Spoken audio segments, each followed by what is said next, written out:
रोजा। बहुत साल पुरानी बात है। कानन नाम के राज्य में जो नाम का एक गरीब किसान रहा करता था।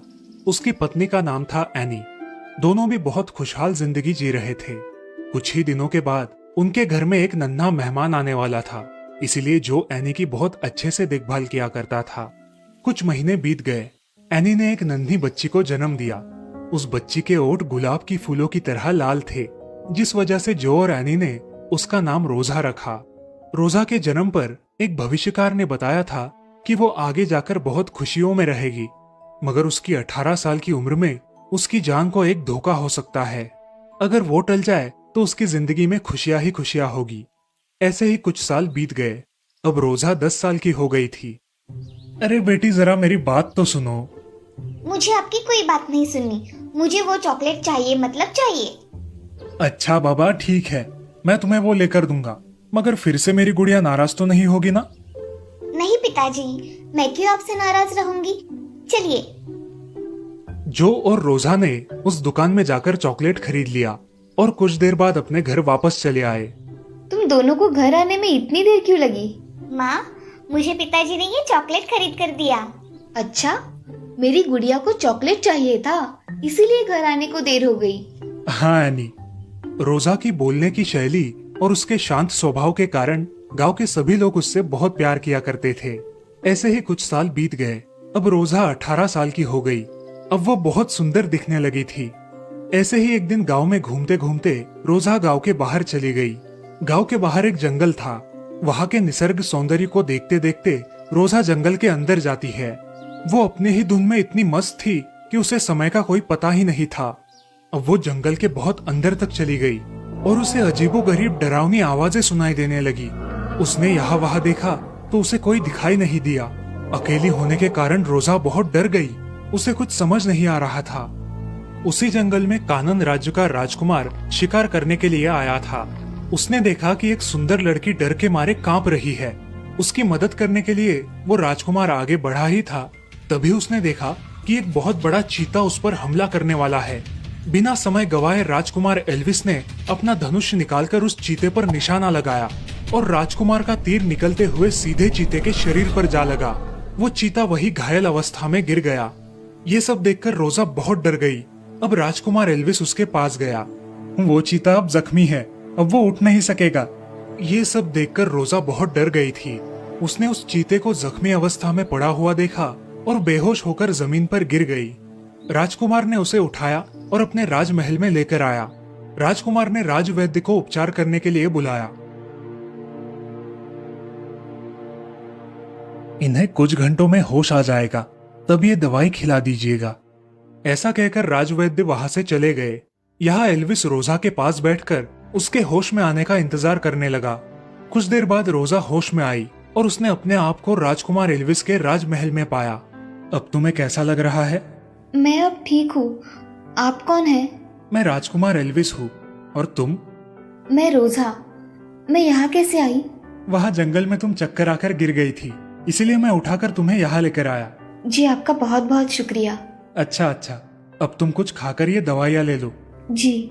ऐसा कहकर एल्विस वहाँ से चला जाता है। रोजा मेज पर रखा हुआ खाना खा लेती है और दवाइयाँ लेकर सो जाती है। अगले दिन सुबह जल्द ही उठकर रोजा राजमहल के सामने वाला बगीचा देखने चली जाती है। वो बगीचे में लगाए हुए गुलाबों के फूल निहार रही थी और राजकुमार एल्विस दूर खड़ा रहकर उसे देख रहा था। वो रोजा से बात करने के लिए बगीचे में चला आया। राजकुमार एल्विस, आप? ये आपका बगीचा तो बहुत ही खूबसूरत है। धन्यवाद। आपको पसंद आया? जी, बहुत पसंद आया। मुझे आपसे कुछ बात करनी है। बोलिए ना। मुझे आप बहुत पसंद है। क्या आप इस राज्य की राजकुमारी बनना पसंद करोगी? ये सुनकर रोजा बहुत खुश हो गई, क्योंकि वो भी मन ही मन एल्विस को पसंद कर रही थी। मुझे भी आप बहुत पसंद है। मैं आपसे शादी के लिए तैयार हूँ, मगर आपको मेरे घर आकर मेरे माँ पिताजी से बात करनी पड़ेगी। जी, मैं जरूर आऊंगा आपके माँ पिताजी से बात करने के लिए। ऐसे ही बहुत दिन बीत जाते हैं।